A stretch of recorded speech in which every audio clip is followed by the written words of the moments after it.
Ang pagbabayad ng buwis. Umalis ang mga Pariseyo at nag-usap-usap kung paano nila mahuhuli si Jesus sa kanyang pananalita. Kaya't pinapunta nila kay Jesus ang ilan sa kanilang mga alagad kasama ng ilang tagasunod ni Herodes.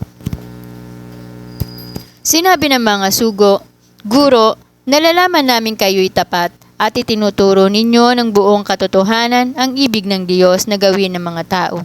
Wala kayong itinatangi sapagkat patas ang pagtingin nyo sa mga tao."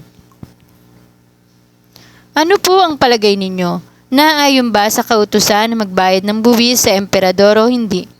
Alam ni Jesus ang kanilang masamang layunin, kaya't sinabi niya, "Kayong mga mapagkunwari, bakit binibitag ninyo ako? Ipinakita ninyo sa akin ang isang salaping pambayad sa buwis at ipinakita nga nila ang isang salaping pilak. Kaninong larawan at pangalan ang nakaukit diyan?" Tanong ni Jesus. "Sa emperador po," tugon niya. Kaya't sinabi niya sa kanila, "Kung gayon, ibigay ninyo sa emperador ang para sa kanya at sa Diyos ang para sa Diyos." Namangha sila nang marinig ito at sila ay umalis.